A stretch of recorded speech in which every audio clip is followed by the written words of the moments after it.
Hello, my name is Cheryl, and I'm a 33-year-old writer whose debut mystery novel achieved remarkable success. I've been married to my husband Thomas for 8 years, and we have a 7-year-old son named Gary. Thomas, who used to work, left his job a few years ago to support my burgeoning writing career, which allowed him the freedom to stay at home. Although he occasionally ventured out to play slot machines, our lives seemed stable, until recently. I've been facing a deeply distressing situation. Thomas has been having an affair and, shockingly, has been using my credit card to lavish expensive gifts on his mistress. This betrayal has been a heavy burden for me, especially for the sake of our son. The situation became unbearable when I noticed Thomas dressing unusually smartly one morning in a suit, an attire that seemed out of place given his current routine of unemployment. When I inquired, he claimed he was going to a job interview, which I hoped might signal a positive shift in our financial situation. My hope was dashed when Thomas returned home at 2 a.m., leaving me filled with doubts and unease. Exhausted from working late, I was disheartened to see him stumbling through the door well past midnight. He collapsed onto the living room sofa, his suit reeking of alcohol and perfume, his smartphone loosely clutched in his hand with the screen glaringly unlocked. Driven by suspicion, I took a glance at his phone, only to find confirmation of the unthinkable. Thomas was having an affair with none other than my close friend, Gloria. The messages revealed that they had dined at an upscale restaurant with romantic views, a place Thomas had never taken me. The shock of discovering that my trusted friend was involved in this betrayal was like a physical blow. Tears blurred my vision as I grappled with the double betrayal. Gloria, who was married herself, had always been a confidant. I quickly forwarded the incriminating messages to my own phone, needing to safeguard the evidence and giving myself time to plan my next steps. The following morning, Thomas acted as if nothing had happened. I approached him casually, asking, "Hey Thomas, about yesterday. You said you had an interview but came home quite late. What happened?" He avoided eye contact, searching for an excuse. "Actually, I ran into a friend after the interview and we ended up going for a drink," he muttered. When I pressed for details, he snapped, "I don't have to explain everything, do I?" His evasive response only confirmed my worst fears about his deceit with Gloria. A month after uncovering the painful truth, I was still grappling with indecision. Confronting Thomas could spell the end of our marriage, and though I might have already taken action under different circumstances, my primary concern was our son, Gary. I couldn't bear the thought of tearing him away from his father at such a young age. Meanwhile, Thomas seemed to exploit my busy writing schedule, leaving the house more often. Although this hurt, it also provided me with an unexpected chance to gather more evidence of his infidelity during his outings. I sifted through Thomas's belongings and unearthed a collection of receipts for luxury women's items, none of which were present in our home or had been gifted to me. It was evident he was buying these for Gloria, but the source of the funds baffled me. With no job and relying solely on the allowance I provided, there was no apparent way he could afford such extravagant expenses. Determined to uncover more, I decided to follow him, but first I needed someone to watch Gary. I called my brother, who was unaware of the situation. "I'm sorry for calling you on such short notice," I said when he arrived. "No problem," he replied, though his curiosity was evident. "But why the sudden request to look after Gary? You never mentioned anything about needing help." "There's something I need to buy that I can't get online," I explained, crafting a cover story. "Shopping? But you're not really into material things," he remarked, clearly skeptical. "I know," I replied, feeling a pang of guilt for the deception, but understanding it was necessary to protect my family and fully grasp Thomas's betrayal. In the early morning chill, my heart heavy with dread, I asked my brother for a favor. "I need to pick something up from a store today. Something that can't be ordered online. Can you watch Gary for a bit?" I tried to keep my voice casual, masking the urgency behind my departure. "Of course, but try to come back soon, okay? Gary might start missing you," my brother responded, concern evident in his voice. "Thank you so much," I said, my gratitude genuine despite the turmoil swirling within me. With my brother's unwitting help, I was free to investigate Thomas's activities. Blending into the crowd, I followed Thomas from a safe distance, my anxiety growing with every step. My worst fears were confirmed when I saw him strolling into an upscale boutique, arm in arm with Gloria. Witnessing their intimacy firsthand was a devastating blow. As they laughed and browsed the items, Thomas eventually made his way to the cashier, solidifying the reality of his betrayal. I watched from behind a display as Thomas confidently handed over a credit card, one that I had kept tucked away in the back of a drawer, reserved solely for emergencies. This secondary card, rarely used by me, had become his secret tool for financing his extravagant purchases. The realization hit me hard. I had been so absorbed in my writing and looming deadlines that I had failed to monitor our finances closely. Significant charges had accumulated on the card due to my recent work-related expenses, and all this time Thomas had been slipping his deceitful transactions onto the same bill. Both our cards were linked to the same account, and I had missed the signs of his betrayal hidden among my legitimate expenses. The depth of his deceit was staggering. Not only had Thomas betrayed my trust romantically, but he had also abused my financial resources. The last remnants of affection I had for him seemed to evaporate instantly. Self-reproach mingled with shock as I chastised myself for not noticing sooner and for allowing his duplicity to go unchecked.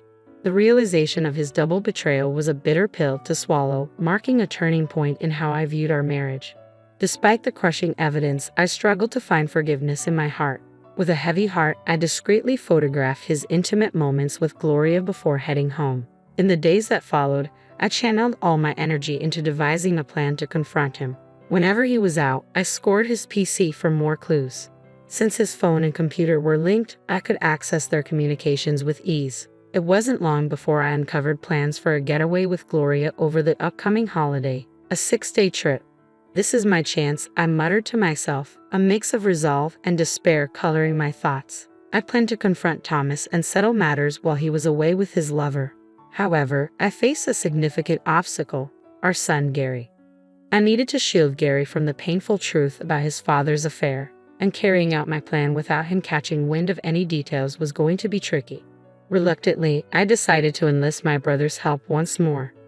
"I hate to ask, but can you look after Gary during the upcoming holidays?" I inquired, trying to sound casual. "The holidays? You mean all 6 days?" he asked, his voice tinged with suspicion. "Yes, I have something important to handle," I replied, trying to mask my anxiety. "Something important, huh?" He gave me a look that suggested he knew more than I had shared. "Cheryl, you don't have to handle everything on your own." "What do you mean?" I asked, my voice barely a whisper. "Thomas is cheating, isn't he?" he said bluntly. My heart skipped a beat. "How did you?" He cut me off. "I heard it from Gary." "Gary? My son knew?" Even though he was only a child, it seemed he had picked up on enough to realize something was wrong. He had seen his father being close to someone else, and it had clearly upset him. My brother's revelation was a stark reminder of how perceptive children can be, sensing the tension and sadness in the home. I had thought I was shielding Gary from the turmoil, but it was evident he had noticed. "Why?" my brother pressed gently, his words cutting through my defenses. "Thomas's actions have hurt you enough for even Gary to notice. Are you considering staying with him?" As I wrestled with the implications of a divorce, fearing the impact it would have on Gary, my son unexpectedly walked into the room. "It's okay, Mom. I'm on your side," he said with surprising resolve. "I don't want anyone who makes you sad. As long as I have you, I'm fine." His mature words brought tears to my eyes. "Thank you, Gary," I managed, my voice thick with emotion, turning to my brother. Buoyed by the support of my son and brother, I finally found the courage to tackle what needed to be done. Gary and I began planning our move, timing it for when Thomas would be away on his trip with Gloria. My brother helped us pack discreetly, ensuring everything was in place for a swift departure. The evening before Thomas was set to leave, I knew it was time to confront him directly. I found him in our bedroom, packing a suitcase. "Thomas, why are you packing a suitcase? What's going on?" I asked, feigning ignorance. "Oh, this? I'm going on a trip with some friends starting tomorrow," he replied, avoiding my gaze. "A trip? Why didn't you mention this earlier?" I pressed, pushing for more details. "It's a last-minute plan, nothing serious. I'm using my monthly allowance for it," he said dismissively, clearly trying to end the conversation. Despite his discomfort, Thomas continued to mask the truth. I took a deep breath and in a calm but determined voice that I rarely use, asked, "Are you sure it's just with your friends?" Thomas visibly tense, his shoulders twitching with nerves. Despite his obvious unease, he stubbornly clung to his lie. "Aren't you insistent?" he stammered. "All right," I said, with a tone laden with irony. Enjoy your trip with your friends. I would have enjoyed it anyway, he muttered, though the assurance in his voice was clearly forced. With everything laid bare, I knew what needed to be done. My brother, my son, and my own resolve had set the stage for a new beginning, free from deceit. Even though Thomas didn't bring it up, it was essential to be accountable. I stepped out of Thomas's room, grappling with a whirlwind of thoughts. If he had been honest from the beginning, perhaps we could have parted on amicable terms, discussing alimony and child support. Despite his betrayal, there was a time when my love for him was deep and unwavering. He had been my rock when my novel flopped, and I wanted to avoid harboring deep bitterness. But given the current circumstances, I had to protect my heart, for the sake of my son and my own future. It was clear that the time had come to make a decisive move. There was no reason to hold back any longer, especially after uncovering more of his deceit. The next morning, after Thomas had left for his trip, I checked the drawer and confirmed that he had taken my credit card again. I acted quickly, calling the card company to report it as lost and had it deactivated. When Gary woke up, his eyes sparkled with excitement. "Mom, today's the day, right? The day we moved to our new house." His enthusiasm was infectious and wiped away any remaining doubts I had. "Yes, Gary," I smiled, reassured by his excitement. "I've canceled the credit card, and now it's time for us to start fresh in our new home." With my brother's help, the move went smoothly. We transferred our belongings to the new house, and Thomas's things were sent elsewhere. The next day, as we settled into our new space, a profound sense of peace and anticipation for the future filled me. Then Thomas called. His voice was hesitant. "Hello? Cheryl, I'm having a bit of a problem. This trip is turning out to be more expensive than I thought. Could you possibly send me some money?" I immediately knew he was feeling the pinch because I had frozen the credit card. His indirect request for money was frustrating. "Did you budget for this trip on your own?" I asked calmly. "I'm sorry, but I can't lend you any money," I replied, my patience wearing thin. His response was tinged with frustration. "Don't be like that. If you don't help me, I'll be the only one not enjoying this trip." "Are you kidding me?" I countered, my voice steady. "You mean you'll be the only one left out? After all, you're on a trip. You want to show only the good parts, right? But sorry, the card you took is no longer valid. You'll have to manage." "What are you talking about, Cheryl? What card?" He feigned ignorance. "Don't play dumb," I said firmly. "You're panicking and saying things that don't make sense. I already know you've been cheating on me with my best friend, Gloria. What did you think, that I had no idea?" "No, it's not what you think. I'm not cheating," he protested desperately, but his voice betrayed his fear. I was seething with rage as Thomas continued to deny everything, standing there with my brother and son beside me. My frustration finally erupted. "Stop making excuses. You had a family and you cheated with another woman. On top of that, you've been using someone else's card. Do you even understand how despicable your actions are?" Thomas attempted to soothe the situation. "Cheryl, let's calm down." But it was too late. The truth was out, and there was no going back. How can I remain calm when I'm dealing with the person I despise the most? I shouted into the phone. "Just so you know, I have no intention of forgiving you or helping you. And as for Gloria, she can find her own way. Don't ever show your face to Gary and me again." With those final words, I hung up. Moments later, Gloria called. "Hey Cheryl, what on earth did you do?" "Ah, Gloria, long time no see. How's your trip going with my husband?" I asked, my voice dripping with sarcasm. "Shut up and explain yourself," she snapped. "Don't play dumb," I retorted. "You received Thomas's things at your house, didn't you?" "Indeed," I replied. "When we moved out, I made sure all of my husband's belongings were sent directly to your address. Since you're married too, your husband was there to receive the shipment. I even included a detailed letter explaining everything." Her voice cracked under the stress. "This isn't a joke. What have you done?" "My husband found out, and now he's furious." "Well, you brought this upon yourself by having an affair while married." I shot back. "You were supposed to be my friend. This is a betrayal I can't overlook."